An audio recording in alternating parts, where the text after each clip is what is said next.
Those are good. If y'all are ready, it's 9:30. We'll go ahead and get started with our sales meeting. I really appreciate everyone taking the time to join us today. We've talked about it before, but we do record our sales meetings. And then later today, Adrian will post it. So if you missed the sales meeting or know somebody who missed it who would like to watch it, Adrian have it posted out on YouTube later today. Also today, after our sales meeting, Art Fernandez with Bear Coaching will continue our Ignite 3.0 series. It'll be from 10:30 to 12:30 each and every Tuesday in May and June.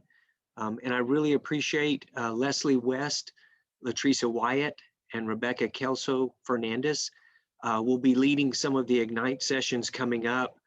So I appreciate them jumping in and helping Art out with those sessions. But that's every Tuesday, 10:30 to 12:30. We'll finish out the month of May and then for the month of June as well. Talked about it for the last couple of weeks, but tomorrow, Wednesday, is Realtor Day at the Parade of Homes. If you want to go, just remember you must RSVP at sabuilders.com. It's sabuilders.com, but you must RSVP there for your free entrance tomorrow, 11 to 2, and it's in Bella Oaks, which is up between Timberwood Park and Bulverde. There'll be food and beverages. After you've RSVP'd at the entrance, you're going to need your business card and your driver's license to get in. But anybody that wants to go, that'll be free for realtors tomorrow, 11 to 2. This weekend is Memorial Day weekend. The office will be closed on Monday, May 31st. Your swipe cards will work, but the staff won't be here. So that'll be this coming Monday.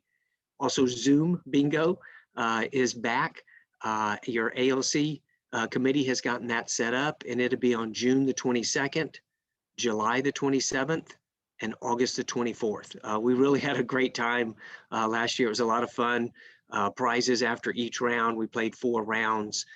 So it's a lot of fun. So we'll get that out to you, but it's just coming at the end of June, the end of July, and the end of August. We did them on Thursdays from 4 to 5 was our happy hour Zoom bingo. Your ALC is also planning to have a salad bar party. As soon as we get that date set up, we'll get that out to everybody.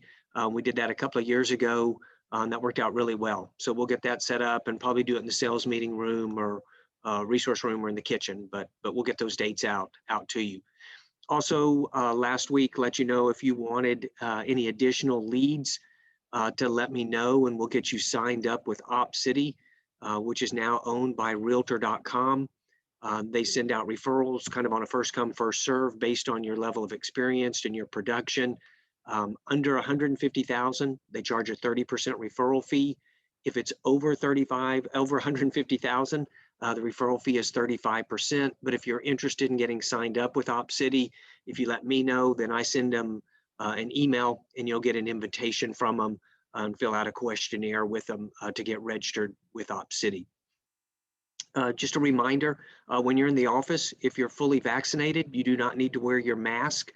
We're looking at maybe on June 8th, hopefully, we might have our first sales meeting back in the office live, as well as via Zoom. I think doing it on Zoom has really worked out well for people depending on where they are, and everybody's busy with their schedule, that you can catch in via Zoom. So we're going to probably be doing it both live and via Zoom for everybody, but we're looking at maybe June 8th is that first date that we'll do it back here in the office. This morning, I sent out to everyone the MLS stats for 2020. Sorry, I was a little late getting out this year. I appreciate the help from Adrian. He got it put together. And so we've got that sent out to everybody. Shows incredible market dominance by KW in San Antonio. It's a really great listing tool. So I sent that out to everybody this morning. So please use it however you can to help you with your business. But those numbers are pretty amazing. For the percentage of production that KW has within San Antonio. I don't know that there's any other market in the country where KW dominates so much and has over 20% market share. A few things that have been in the national news this past week. Nearly half of the US homes are selling fast which is no surprise, selling fast in less than a week. In April, 47% of all homes went under contract in less than a week. For those of y'all that are out there showing, trying to find a home, y'all know how difficult it is for your buyer to get something through. In Denver, Salt Lake City, and Columbus, those were the three top cities. 70% of the homes in those cities sold in less than a week. The economists that they polled and talked to are still reporting that they do not feel this is a bubble, that our housing market has some really sound fundamentals that are both driving our price and a demand. Their thoughts and what they're predicting is that inventory is going to slightly increase a little bit later in this year. Their feeling is that as the COVID decreases, more people get vaccinated, that you're going to have the people that were concerned about putting their home up for sale because of the COVID, that those people might actually start to list. So they're just looking at maybe by the time we get into July or early August, that we might get a little push of more inventory out there for buyers to be able to find. They predict that the trend that we're going through this year, they think it will continue all of next year into 2022. They just don't think price appreciation will stay at this double-digit level, that it's going to flatten a little bit or ease off, but they don't expect our market to really slow down, at least for the next year. I think everybody also saw on the news, mortgage rates eased up very slightly. They had been just under 3%, and they ooched up to 3%.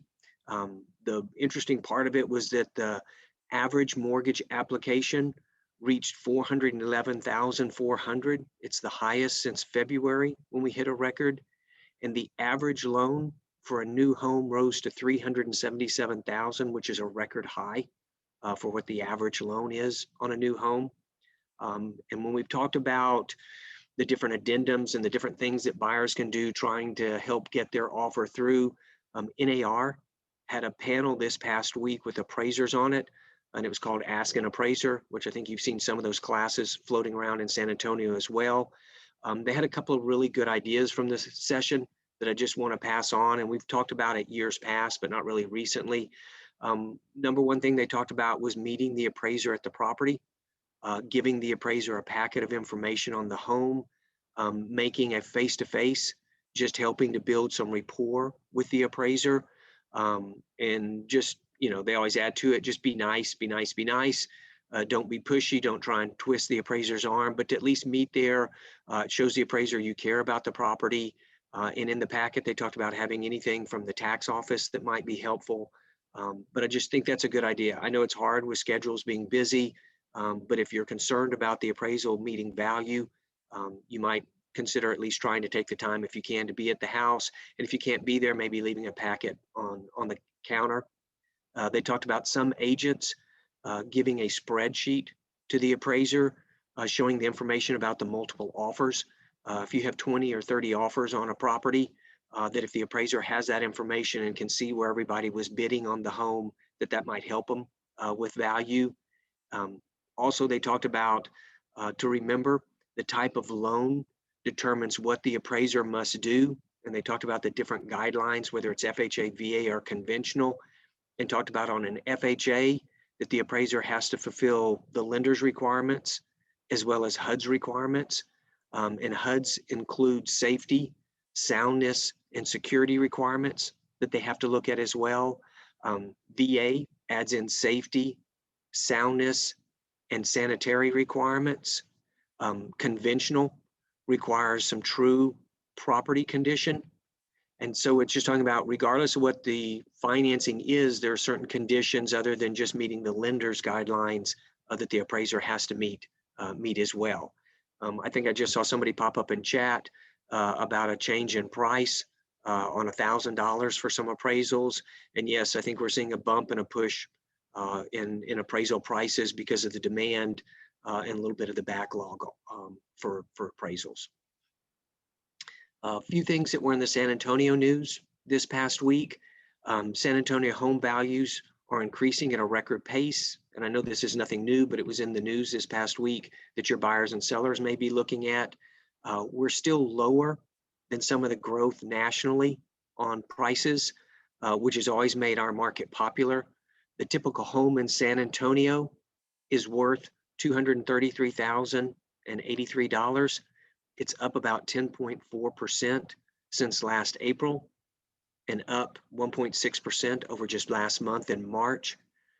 This showed the largest growth on record in San Antonio, and the report showed that 23% of the homes in our metro area are selling above list price. And I'm surprised. I really thought it would have been higher than 23%, but it just tells you the percentage that are having to go over list price. Austin led Texas with homes net worth increasing over 25% to 441,000. The months of inventory in San Antonio held steady in April at 1.3 months. We've been that way for several months in a row, which just tells you how little bit of inventory that we have. The median home price in San Antonio increased year over year by 15% in April, up to a record high of $277,000. The average sales price, which is a little more realistic to what everybody's seeing, was at $333,000, which is a record high for San Antonio. Even with inventory at 1.3 months, our home sales were still up 27% over April of last year. And we talked about it last week, and I'm surprised the number is this high, but they've talked a lot about part of what's putting pressure on a regular buyer who's going to occupy the home, being able to find the home, is the number of investors that are going into the market. I hope you're okay, Tracy. The number of investors that are going into the market buying homes. Investors in San Antonio accounted for 23% of all home sales. Days on the market we're down to 36 days. But if an investor is coming in and competing with an owner occupant, they're paying cash, closing tomorrow, that it really makes it tough for the owner occupant to compete with that. But the number of investors that are putting money into rental homes around the country just continues to increase. And that just puts more competition on the few homes that are actually listed. Unemployment in San Antonio dropped from being at 6.3% in March down to 6% in April, which again just shows the strength of our economy in San Antonio and Bexar County. And I thought this was pretty amazing last week. We talked about it at ALC, but the San Antonio, New Braunfels metropolitan area population growth outpaced the nation with a population growth of 20.9% over the last 10 years. So it increased the population in our metropolitan area to 2.59 million people. We also outpaced Texas as well for population growth over the last 10 years.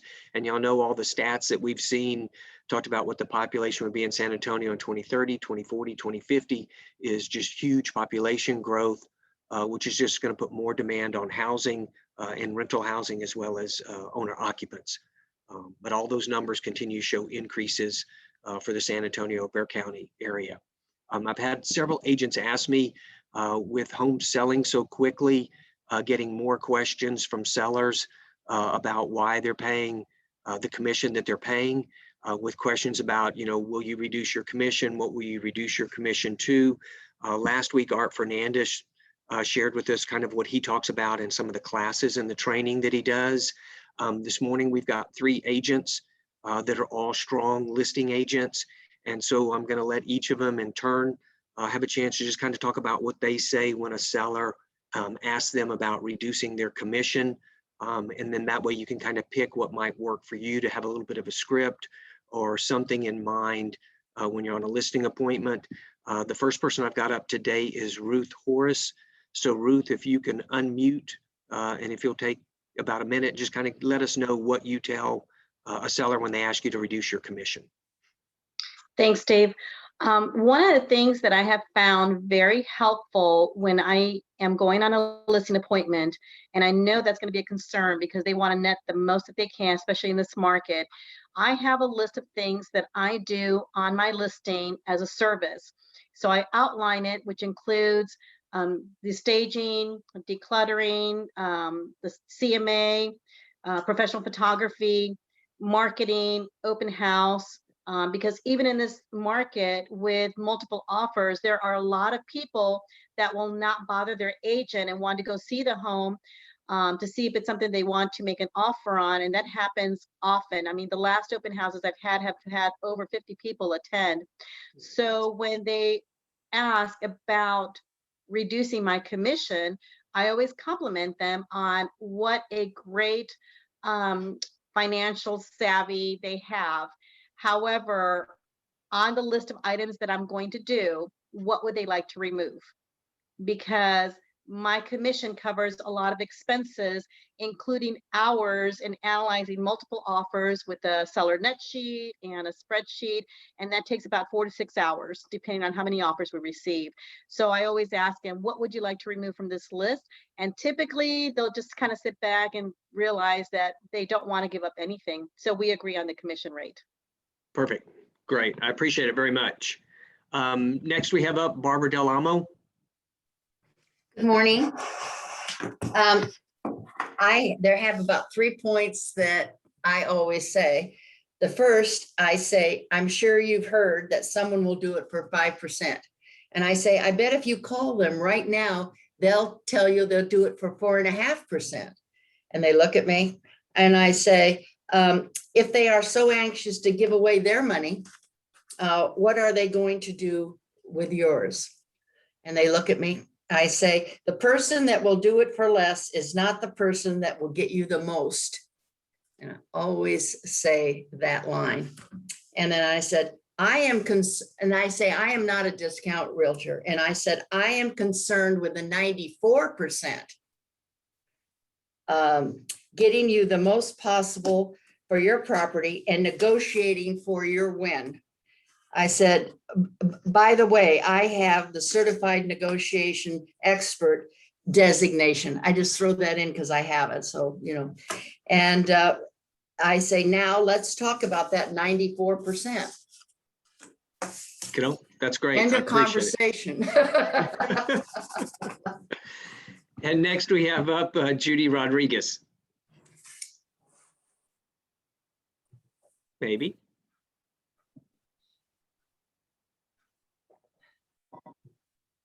Judy, are you there by chance? Adrian, can you see if Judy's on? Yeah, I just asked her to unmute. Okay.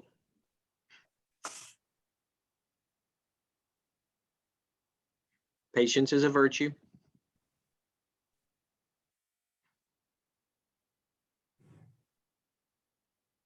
Well, so Barbara and Ruth, I appreciate it very, very much. We'll see if Judy gets unmuted here in a minute.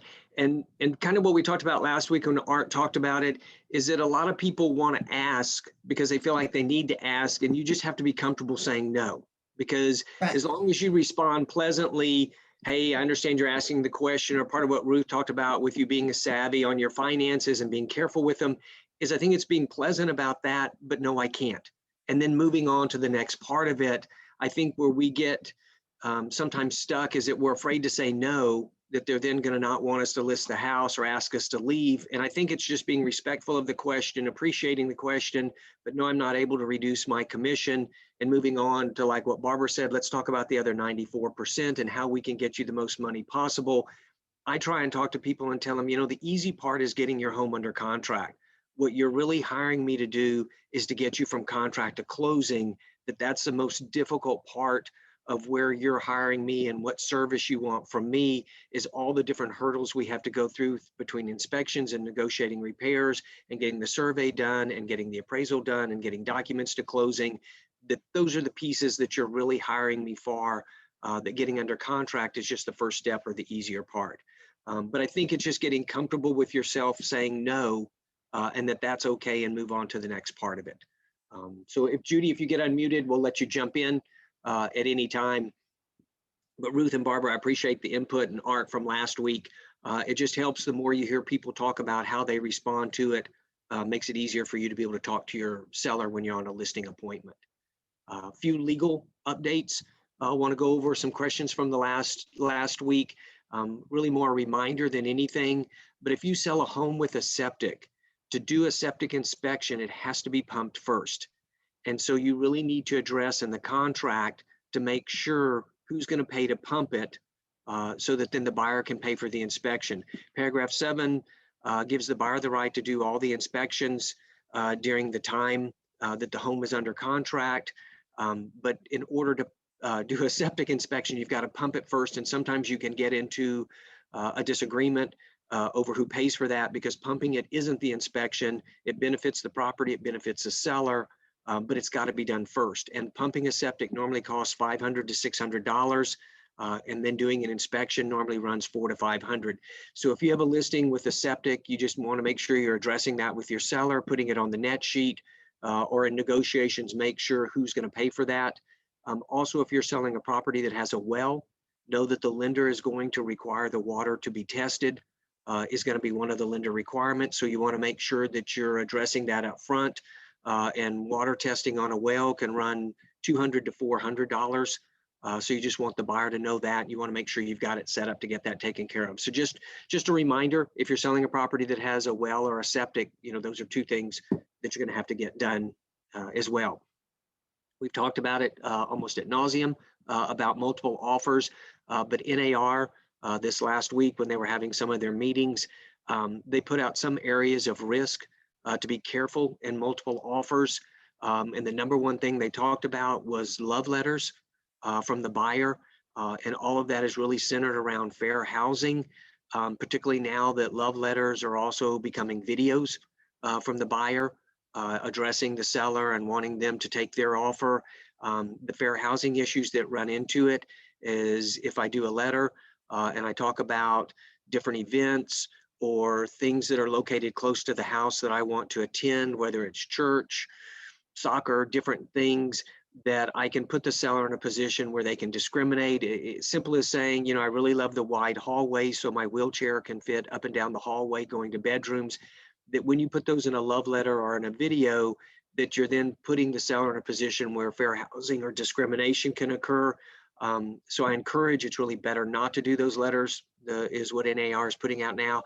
But if your buyer insists and really want to, they can. Just tell them they need to be real careful what they put in there that could put the seller in a position or to have some fair housing issues. So just being careful on that. They talked about escalation clauses because of them gaining popularity, obviously with 10, 20, 30 offers on homes, and just talked about the need for escalation clauses to be more addressed by attorneys for some of the wording, that they can get very messy very quickly, and just use them with care. One, you're exposing a little bit of how far up the price the buyer's going to go if you put a cap on it, but do an escalation.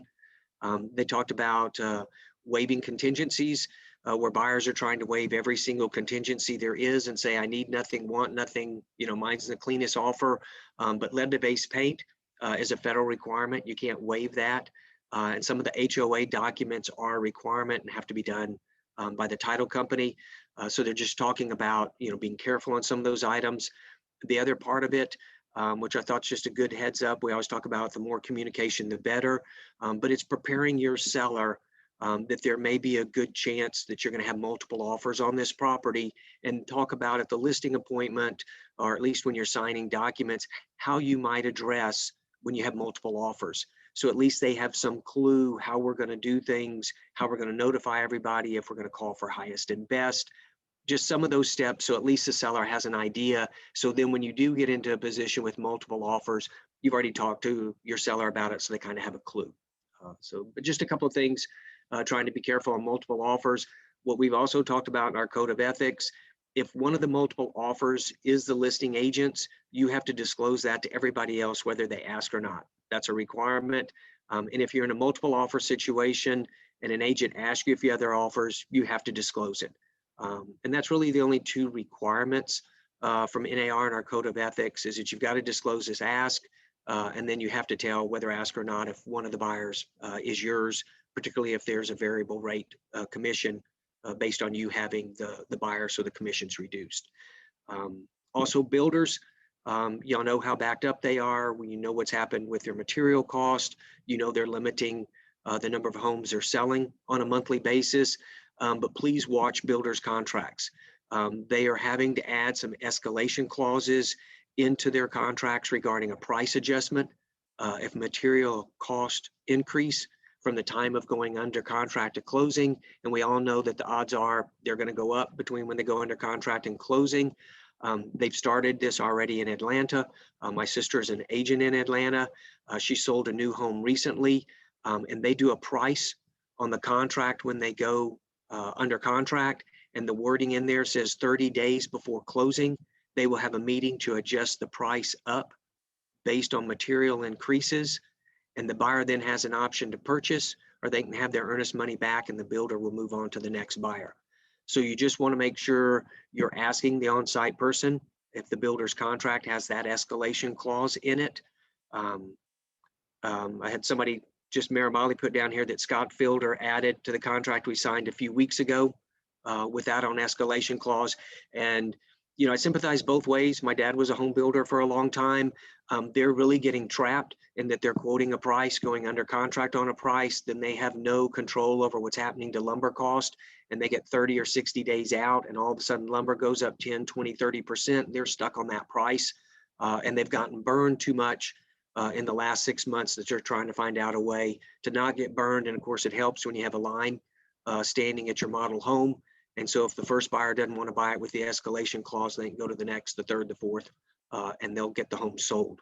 But just really be aware of that. So ask the on-site person and make sure you're looking at the contracts, because I can promise you once one builder does it, it's going to spread to everybody, and particularly the national builders. They'll just adjust their contracts. So just be aware of it and make sure your buyer knows what's going on with it and what they're comfortable with. If the buyer is going FHA or VA and wants to offer the seller to make up some of the possible appraisal gap in cash, this is done on page 2 of the third-party financing addendum. You're going to put a lower amount that the home must appraise for other than the sales price. And you really can do it on the third-party financing addendum to keep stuff out of special provisions. The example we use every week is that if we have a $300,000 sales price and the buyer has $20,000 to make up the difference, you would put on page 2 of the third-party financing for FHA VA, $280,000. It lets the seller know what cash the buyer has to make up the shortage. It still has to appraise for $280,000, but it lets the seller know up front that the buyer's got $20,000. And you want to do it there as opposed to writing in special provisions that the buyer paid $20,000 to make up the difference or the shortage that's there. If you're representing a buyer and you do this, make sure you let the listing agent know about it. Again, if they have 10, 20, 30 offers, they may not be looking to page 2 of the third-party financing, and they may see that it's FHA VA and kind of slide it to the side and be looking more at the cash or conventional. So you really want to make sure you let the listing agent know that your buyer's got that cash to help out if the appraisal comes in low. Kind of talked about this before, a little bit on the same line, but if you're the listing agent and an offer comes in for a conventional loan and they don't include the addendum, and the addendum being the buyer's right to terminate due to the lender's appraisal, make sure that you get the addendum added. And you want to know, is it box 1, 2, or 3? Because if the selling agent tells you don't worry about it, the buyer's going to make up all the difference in cash, verbal is worthless. And you want that addendum, and you want box 1 checked where the buyer waives the right to terminate due to the appraisal. And then you have in writing that they've agreed they're going to make up whatever that shortage is. So if you're on the listing side, you want to make sure you've got that to protect your seller, if that makes sense for everybody. Last legal thing, run through, just reminder on paragraph 12 of the contract has an amount that the seller is going to contribute towards the buyer's closing cost. I know in today's market, we're not seeing a whole lot of that because buyers are trying to keep the offers really clean. But if you have an amount in paragraph 12, that paragraph says that the seller is going to contribute up to that dollar amount. If the amount of closing costs from the lender is less, the seller is not obligated to give the difference to the buyer. So just make sure you're aware of that so the buyer doesn't think they're going to get that all in cash. Happy birthdays this week. Yesterday on the 24th was Stephanie Gagans. Today, the 25th, is Leah Horton. Thursday, the 27th, is Patrick King and Bon Pemberton. Friday, the 28th, is Annette Newton. So happy birthday to everybody this week. Also, please keep Miramali Bunteo in your thoughts and prayers.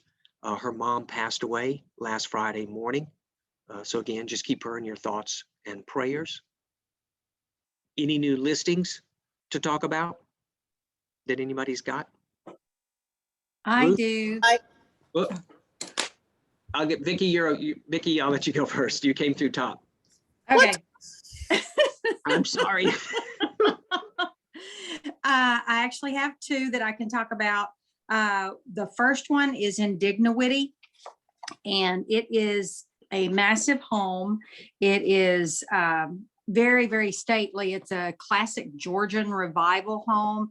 It's 3 levels. It's main level, upper level, and it has a full basement that is usable. You can walk around in it. It's a 5-bedroom, 3-bath home. One of the areas is a suite that has outside access where you've got the bedroom and the bath. It was built in 1895, 3,839 square feet. It is right across the street from the park. That park is being renovated. They're going to build an amphitheater and a dog park over there. There's a lot of work going on. This house is what I would call a diamond in the rough. The guy who bought it, it was atrocious when he first bought it. It had weeds and vines growing all through it, and he has renovated it, but he's gotten to a point where he's calling it quits. So it still needs some work, but it's got a lot of charm. He left everything intact that he could, and it just needs the right person to come along and finish it. It's going to be listed for $599. Okay. The other one is on right off Seguin Road. It's in a nice little neighborhood over on the east side. It's 7407 Preston Trail. It's going to be listed for $183. It's got 3 bedrooms, 2.5 baths on a large lot, almost a half acre, 2,000 square feet, and has a huge patio in the back with the windows that you can open. It's just a great covered patio. It needs updating. The lady is about to move out. Lived there for many, many years, but it's a very solid home. Going to be listed, I think I said, but $183. Okay. That's great. Ruth. Yes, I have a listing that'll hit the market next Thursday in Copperfield, which is northeast. It's really close to Randolph Air Force Base. It's 9434 Copper Way. It is 2502 square feet, 4 bedrooms, 2.5 baths. It's going to be listed for $290. Great. Who else? Me. Yes, Liza. I have one that's going live either tomorrow or Thursday. It's in Valencia. It's a 3, 2.5 with 3 living areas.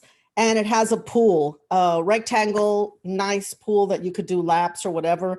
But it's a really nice house, tile wood on the bottom. The bathrooms are tile, and it's very well taken care of. It's going to be listed at $250. $250. Okay. Yeah, I think it's going to go fast because it's really nice and they have it really nicely decorated. I might have another one coming up next week, but I'll talk about that one next week. Okay. Well, and particularly being the $250 price range. Hey, Vicky, real quick, how did you get those 2 listings? One is from a longtime friend. The one in Dignowity is a longtime friend. The other one, I have an attorney that I deal with, and she referred it to me. And I will tell you, they're both going to be on private listings for now because there's still some work trying to get ready to list it and take pictures. Okay. Hey, and Ruth, how did you get yours? If you're still there. Liza, how about yours? Oh, Ruth, you're back. Mine are referrals from past clients that I've just been following up with. Okay. Liza? It's a past client as well. Okay. It just shows with all those coming from past people how important it is to stay in touch with your database, particularly everything that's going on now in the market and how great it is. So I'm a big SOI database person because I think those people already know you, like you, trust you. So it's just putting a system in place where you stay in touch with them on a regular basis. Anybody else have a listing to talk about? If not, glad everybody joined in this morning. Hard to believe that this is the last week of May and it's going to be Memorial Day weekend, and then we're going to be in June and summer. Time goes fast. Stay safe, live long and prosper. Have a great rest of the week. I appreciate everybody being involved in the sales meeting and adding to it. Thank you all. Have a Thanks, great day. Stephen. Thank You're you, welcome. Thank you, Stephen.